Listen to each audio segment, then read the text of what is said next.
Welcome everybody. So today I want to show you how to take clay that is like too squishy and how to dry it out a little faster, okay?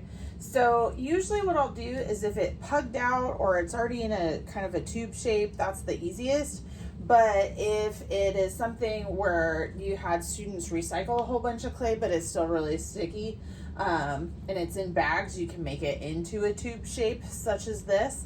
But you want to basically do a tube shape and then just take your fingers and go like this and just start at the base and squish all the way up. So by making this kind of like weird seaweed shape, that gives it more surface dimension for the water to soak out faster.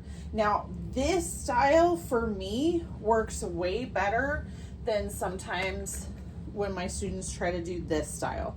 Because when you try to do this one, the bottom is really thick and it takes longer to dry than the top. The top dries really fast, so it's also harder to get to stand. So I can get a whole bunch of clay on this plaster bat doing this style than I can when I'm doing this style. And like I said, this one, the top gets real dry real fast and then the bottom is still squishy.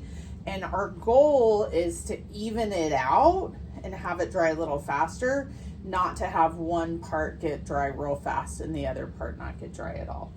So once I have this, like if it gets to the perfect clay consistency, then we can either wedge it or run it through the pug mill. Or if it got a little bit too hard but is still squishy, I can do what I call half and half clay, where I'm mixing the slightly too stiff with the slightly too squishy and run it through the pug mill that way, and then I let it sit for a while. So I'll do that in another video. All right, thanks everybody.